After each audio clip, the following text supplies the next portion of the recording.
Merhaba sevgili ilkokul 6. sınıf öğrencileri. Türkçe dersi devam ediyor. Kanalımıza hoş geldiniz. Bugün sizin için yeni bir ders hazırladık. Sevgili öğrencilerimiz, ekranda gördüğünüz gibi bugünkü konumuzun adı orman. Bildiğiniz gibi her derse, her konuya, her metne girmeden önce bizim bir hazırlık dönemimiz var.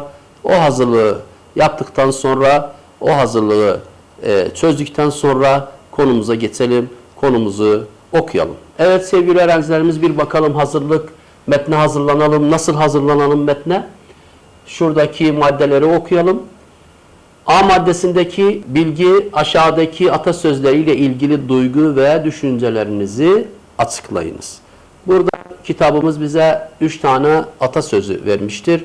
O atasözlerle ilgili duygu ve düşüncelerimizi açıklayacağız. Evet, birinci atasözümüz: toprağın kaybetmek istemiyorsan ormanı yok etme. Evet sevgili öğrencilerimiz, bir memleketi güzelleştiren o da ormandır, ağaçlardır, yeşilliklerdir bir memleketi güzelleştiren. O zaman eğer bir de toprağı zenginleştiren de ormanlardır, ağaçlardır. O zaman eğer bir toprağı yok etmek istersen o zaman ormanları yok edeceksin. Bu yanlış bir davranıştır. Eğer toprağını kaybetmek istemiyorsan o zaman ormanlara dikkat etmemiz lazım, ağaçlara dikkat etmemiz lazım, yeşilliklere dikkat etmemiz lazım ki topraklarımız her zaman hayatta kalsın, canlansın. Birinci atasözümüzü şöyle açıkladık. Siz de bununla ilgili kendi düşüncelerinizle açıklayabilirsiniz. Evet. İkinci yaş kesen baş keser diye bir söz var. Yaş kesen baş keser diye bir söz var. Sevgili öğrencilerimiz, burada belki de size biraz yabancı gelebilir ama yaş kelimesi burada bir canlı anlamında geliyor. Bir canlı anlamında geliyor. O zaman o canlıyı yok ettiğin zaman sanki bir hayat, bir canlılığı yok ediyorsunuz. Sanki bir canlıyı toprağa veriyorsunuz. Onun için yaş kesmeyin. Yani ağaçları kesmeyin. Ağaçları yok etmeyin. Ağaçları yok ettiğiniz zaman o zaman o bölge cansız olur. O bölge çorak olur, çöl olur. O yüzden yaş kesseniz sanki bir baş kestiniz, sanki bir yeri yok ettiniz. Evet. Ağaç diken kendinden başkasını sevdiğini de gösterir.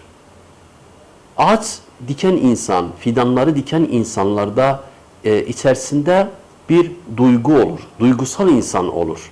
Onun için o insan karşısındaki insanlara da sevgi gösterecektir. Bakınız, bir ağaç diken insan, bir fidan diken insan nasıl bir duygusal olur, karşısındaki insanları da sevecektir. Çünkü o ağaçlar da canlıdır, insanlar da canlıdır. Bildiğiniz gibi hayat bilgisinde, fen bilgisinde aldığınız gibi 3 canlımız vardı: insandı, hayvandı, bir de bitkiler de canlıdır. Evet sevgili öğrencilerimiz, şöyle atasözlerimizi açıkladık. O zaman geçelim, metni okuyalım.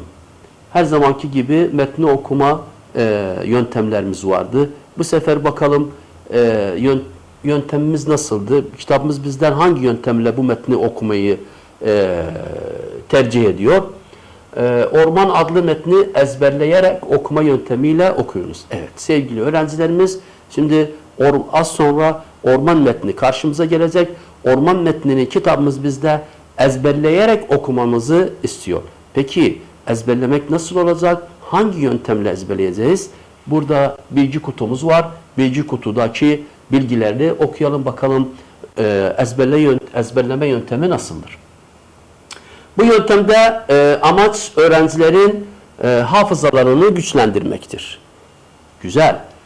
Kültürel ve edebi değerlere sahip metinlerdeki cümle yapılarını ve söz varlığını kavrayarak Türkçeyi doğru, güzel ve etkili kullanmaya sağlanır. O zaman biz bir metni ezberleyerek okuduğumuz zaman bizim Türkçemiz de güçlü olur, hafızamız da güçlü olur. Bir toplumun karşısında konuşmamız da akıcı ve etkili olur. Bu ezberleyerek okuma yönteminin faydalarındandır.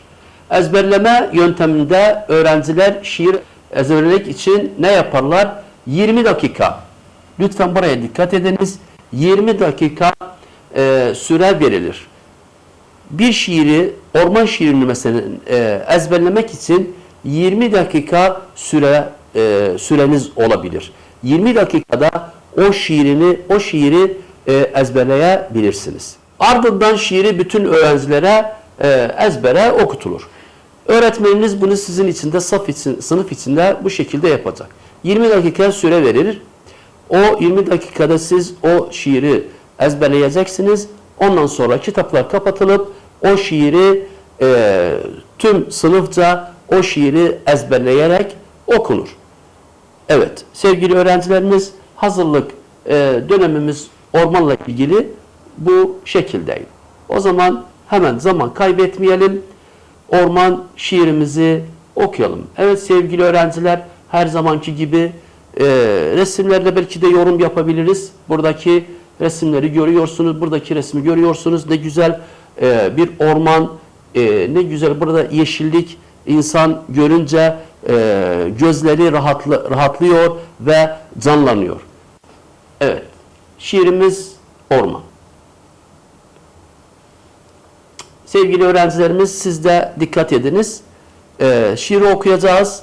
İsterseniz siz de kitaplarınızı kapatınız. Sadece kulakla dinleyiniz. Çünkü dinlemek çok önemlidir. Kulağınıza, şiir kulağınıza hoş gelecektir. Güzel bir şekilde gelecektir. O yüzden kitabınızı kapatmanızı istiyorum. Sadece dinleyiniz. Evet. Orman. Gölgesi serindir, havası taze. Yeşil yaprakları zümrüt yelpaze.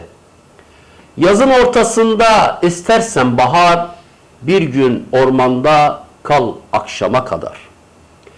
Zıvıldaşır türlü kuşlar bir yanda. Buz gibi kaynaklar vardır ormanda. Ağaçlar uğuldar, estikçe rüzgar. Gönlümüze hayat verir ormanlar. Ormandır darala zümrüt bir örtü. Ormandır kırların en güzel süsü. Orman güzellik ve zenginlik demek. Ormanlar sevmek, korumak demek. Ormansız memleket çöldür, çoraktır. Orman bulutlara yeşil konaktır. Bulutlar burada gelir oturur. Burada boşanır sağanıklı yağmur. Ormandır sulara söyleyen ninni. Ormandır sulara öz anne gibi. Gölgelikte doğup büyür dereler. Yazın suyu orman korur ve besler. Ormanlar yapraktan bir engin deniz. Burada yıkanır hava tertemiz. Orman, sağlık, hayat dolu bir kaynak. Herkese bir ödev onu korumak. Evet sevgili öğrencilerimiz, orman şiirimizi şu şekilde okuduk. Şiirin duygusal yöntemiyle okuduk. Siz de o şiiri kitaplarını kapatarak bizi dinlediniz. Evet sevgili öğrencilerimiz, şimdi sınıf içinde öğretmeniniz bu şiiri okuduktan sonra her dörtlüğü tek başına sizin için açıklayacaktır. Biz kısa bir şekilde açıklayabiliriz. Zaman kaybetmeden açıklayabiliriz. Çünkü çalışmalarımız daha fazladır. Ormanın burada, şair bizim için ormanın ne kadar faydası, ne kadar önemi, memleket içinde önemini gösteriyor bizlere. Orman memleketi güzelleştirmeni gösteriyor bizim için. Orman bizim için yeşillik, ve serin havalar verici bir kaynaktır. Ormanın içinde serin kaynaklar vardır, sular vardır. Bunu şair hepsini bizim için burada şu şehirde toparlamış ve bize güzel bir şekilde yansıtmıştır. Evet sevgili öğrenciler, çalışmalar sırasında metninde açıklaması vardı, metninde incelemesi vardı. Orada da metni daha fazla, daha detaylı bir şekilde inceleyeceğiz. Evet sevgili öğrencilerimiz, şimdi her zamanki gibi kelime ve cümle çalışmalarımız var. Cümle ve kelime çalışmalarımız var. Evet, bakalım buradaki çalışmalarımız.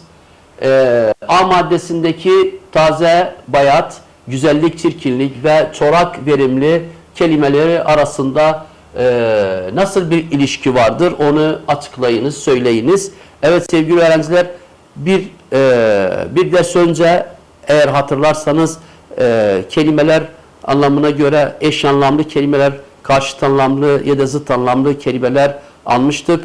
Burada da aynı o şekilde bizler için bunu açıklıyor kitabımız. Anlam ilişkisi taze, bayat söyleyebiliriz. Mesela taze ekmek söyleyebiliriz. Taze ekmek, bir de bayat ekmek nasıl olur? İkisinin arasındaki anlam ilişkisi tabii ki de bu daha güzel olur. Bu bayat olduğu için o kadar yenilmez. Tamam. Onun için bu ikisinin ara yerinde anlam ilişkisi vardır. Bir de güzellik, çirkinlik. Güzellik, çirkinlik zaten bellidir. Güzel bir çiçek ya da solmuş bir çiçekin arasında bu çirkindir, bu güzeldir. Bunu bu şekilde örnek verebiliriz. Çorak, verimli, çorak, çöl bir yer.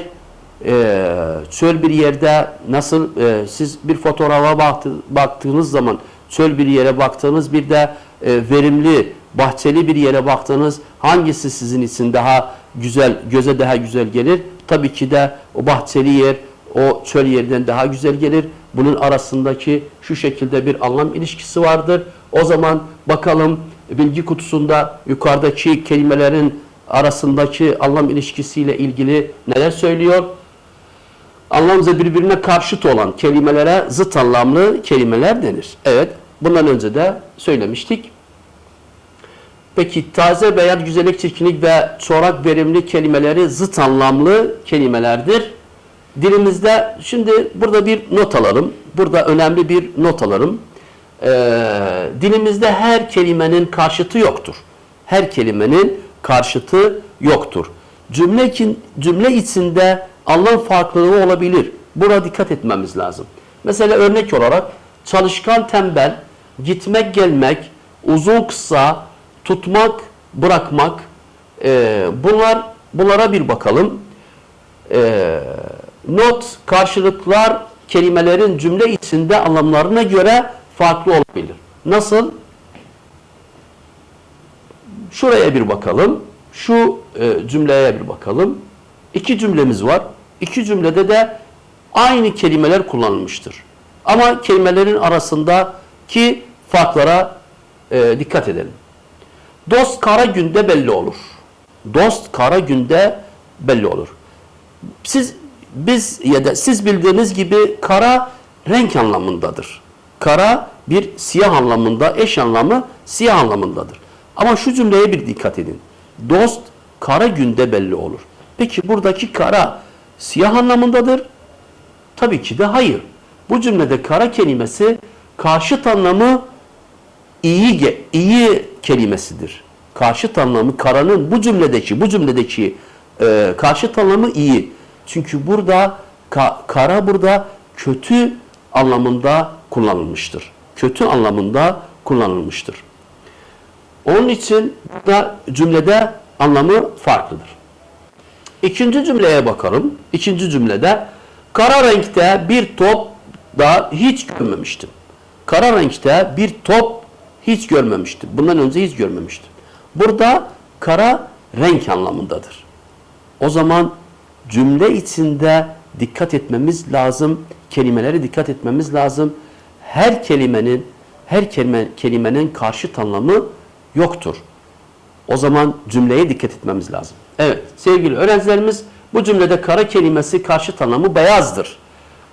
Çünkü kara kelimesi gerçek anlamıyla cümlede siyah anlamında kullanılmıştır. Evet sevgili öğrencilerimiz, burada 2 tane örnek alalım. Dersimi şu şekilde bitirelim. Evet. Kitabımız bizden ne istiyor?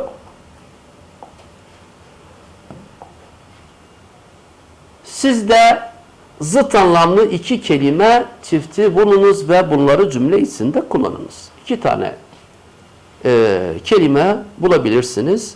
Siz kendiniz hangi kelimeyi bulsanız kendinize aittir. Ama benim aklıma şu anda mesela iyi, bir de kötü kelimesi. 2 çift kelime, ikisi de birbirine karşıt, iyi, kötü, zıt anlamlı kelimelerdir. Bunları bir de cümle içinde kullanalım. İyi ile ilgili hangi cümleyi kullanabiliriz? Mesela şu anda aklıma gelen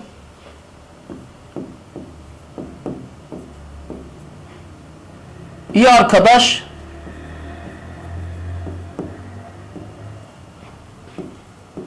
bulmak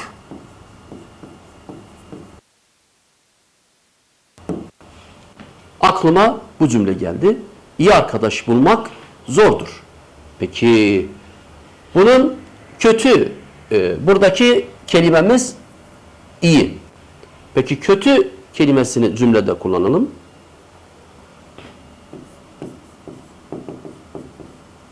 Kötü davranışlardan kaçınalım.